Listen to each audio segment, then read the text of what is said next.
The headline on the other major news story today, to which we intend to devote some time, is very simple. Hello, Dolly. Her name is Dolly. 7 months old, she may not be the monster imagined in a science fiction fantasy, yet the cuddly fin Dorset lamb may represent a major landmark in the history of genetic engineering. The first living, breathing clone of an adult mammal. For many, it was a case of science gone too far. Are we acting more like the creator than creatures? Are we trying to play the role of God on this?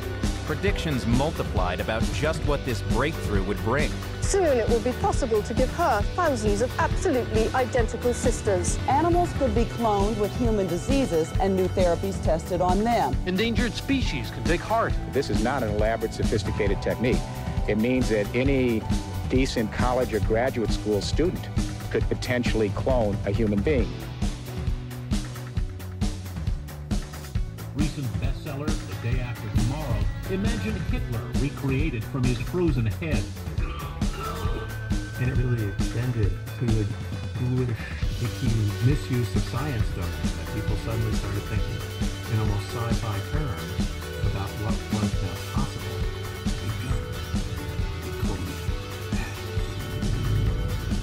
And that led to people thinking that we really need boundaries. President Clinton wasted little time coming out as tough on cloning.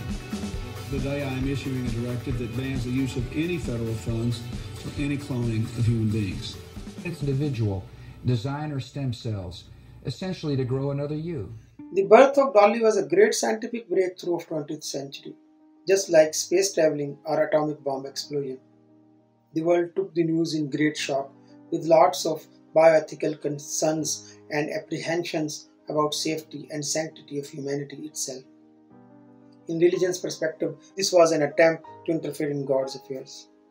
Since then, lots of animals has been successfully cloned, including cattle, mice, goats, pigs, rabbits, cats, dogs, horses, and monkeys. With few modifications, the general cloning scheme of all these animals remain uniform. The cloned animals are created through a process called somatic cell nucleotransfer, or SCNT, where the nucleus containing DNA from a somatic or normal body cell is fused or transplanted into an enucleated ova or egg cell. This process is shown here in this short video. This is the removal of nuclei from ova cell using a microinjection. This process is called enucleation. In the next step, the nucleus from the donor cells are collected and prepared for injection into an enucleated ova cell. The hybrid cell is stimulated to divide by electric shock. The fertilized egg is grown in growth plates under normal growth conditions for a few days. After several division cycles, the zygote develops into an blastocyst, which is then implanted into a surrogate mother. If all goes well, a genetically identical clone of the donor individual is created. Things usually do not go that well. In case of Dolly, the scientists at Roslin Institute, UK, took the udder cells from 6 years old white-faced Finn Dorset sheep and cultured them in lab under starvation conditions for a few days in order to reset their developmental program to G0 stage of cell cycle.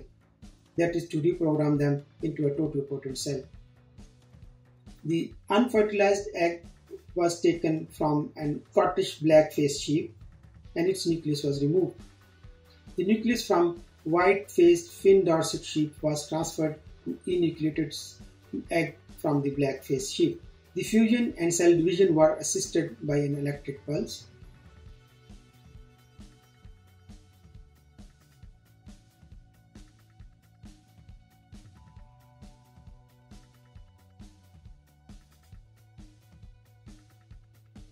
Fertilized zygote was grown in lab for a few days until blastocyst stage.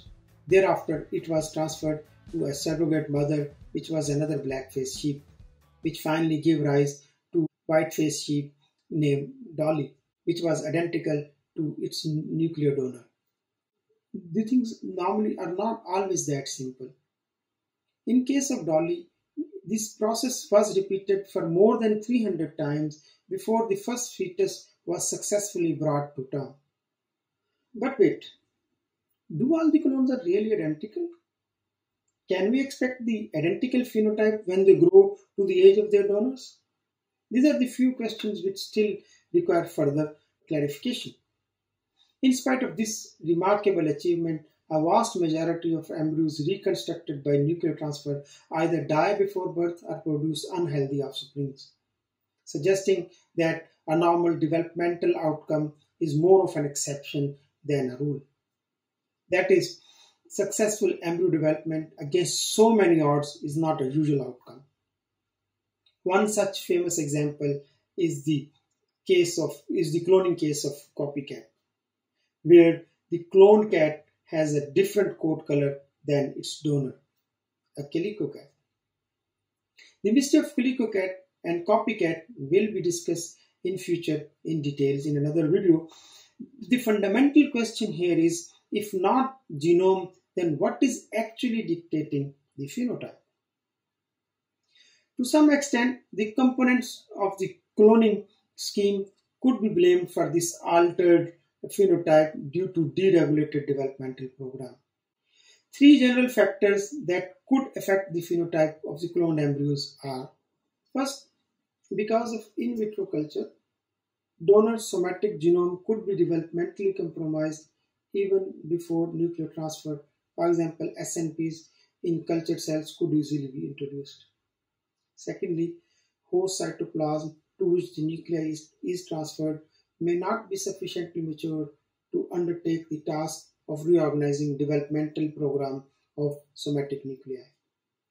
Third, even when the first two factors are suitable, the normal development cannot be promised until the embryo is reprogrammed epigenetically that suits early embryonic development. Two such major epigenetic programs are histone modifications and DNA methylation patterns. These factors may lead to immediate or long-term consequences on fetal morbidity and mortality. As a matter of fact, the patterns of gene transcription has been shown to differ substantially among clones, although they are genetically identical, especially those who fail to develop normal phenotype. As discussed earlier, SCNT involves insertion of somatic nuclei into an enucleated egg cell so that it may initiate developmental program. In order to make it happen, the oocyte-specific factor must reprogram donor genome in such that it allows coordinated expression of genes required for early development. This required genome-scale remodeling of chromatin. If successful, the donor nuclei is considered synchronized with enucleated cytoplasm. If not, both the nucleus and the cytoplasm will keep on contradicting each other. It is worth pointing that due to this alienated or estranged ambience or aura of donor nuclei within the host cell, it has an intrinsic resistance to reactivation of cells required for early development. This reduces reprogramming efficiency compared to the efficiency of nuclei from less differentiated cells like embryonic stem cells. One component of this inhibition is Histone H3 variant H3.3. Incorporation of Histone H3.3 in fertilized event in genome scale remodeling. One component of this inhibition is Histone H3 variant H3.3. Incorporation of Histone H3.3 fertilized or cloned embryo is a key event in genome scale remodeling.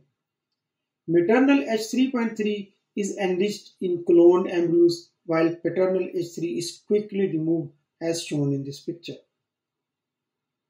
Maternal histone labeled as HA, H3.3, presence of nuclei is marked with DAPI that is routinely used to stain DNA. The paternal histone is labeled as flag H3.3, which do not accumulate in SCNT embryo. This indicates a genome scale remodeling event happening in cloned embryos. Additionally, even if reprogramming happens, memory of an active gene state is still maintained within donor nuclei, and this can cause interference with lineage selection in nuclear transplant derived embryos. For example, embryos derived from transplanted muscle cell nuclei overexpress muscle-related genes. An interesting and unexpected finding is that different kinds of somatic cell nuclei differ substantially in the extent to which pluripotency genes NANOG, OCT4, SOX2, and CGEN are transcriptionally activated by oocyte. Comparison of 4 different somatic cells, that is C2C12 mouse embryonic fibroblast, 10T1, 10T12, and thymus shows transcript expression of their adult cell lineage instead of embryo-specific expression. C2C12 nuclei generate a high level of NANOG and OCT4 transcript and low level of SOX2 transcript compared to other nuclei. In contrast, mouse embryo fibroblast and thymus nuclei generate a high level of SOX2 transcript compared to 10T1, 2, and C2C12. Such memory is likely to have an epigenetic basis. Expression profiles of various chromatin remodelers could be an important event to maintain these expression profiles. 4 major families of chromatin remodelers are important for embryonic development. These are SWI-SNF, representing switch sucrose non-fermentable proteins and their mammalian homologue BRM-BRG1 protein, chromodomain helicase DNA binding protein, ISWI imitation switch protein, and INO80 proteins. Each of these subfamilies contains several other proteins or protein complexes that contains up to 16 different subunits. These proteins are expressed in development-specific manners that signifies their presence at that particular stage of embryonic development and lineage specificity. Molecular complexes have demonstrated role throughout early development in mammals. After fertilization, the zygote genome is activated to initiate high transcriptional activity, a process known as zygotic genome activation. BRG1 has essential roles in this process due to regulation of global dimethyl H3K4 levels to control zygotic transcription. After that, blastomere rapidly divide to form a compact blastula. By embryonic day 3, that is E3, blastula cells polarize to form cells of the inner cell mass and the outer layer of trough ectoderm, that is TE.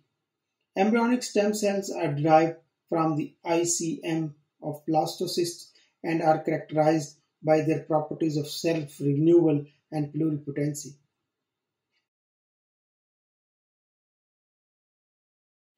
A network of core transcription factors OCT4, SOX2, and NANOG regulates gene expression to maintain pluripotency in embryonic stem cells, and polycomb group of proteins modify chromatin to prevent differentiation. Many remodeler complexes are involved in cell differentiation and development throughout neural development. Deregulated expression of these complexes results failure in lineage specificity and neural tube closure defects, suggesting that genome scale remodeling is critical in neural differentiation and development. Changes in histone modifications and DNA methylation status can also have profound effect on gene expression in cloned animals. And such epigenetic irregularities are believed to influence imprinted genes in particular. Studies in cloned bovine embryos suggest that most somatic cell nuclear transfer fail because of unsynchronized hypermethylation changes. For normal development, a dramatic epigenetic reprogramming is required in somatic cell nuclear transfer embryo to abolish expression profiles of differentiated cell and to initiate embryonic or fetal development.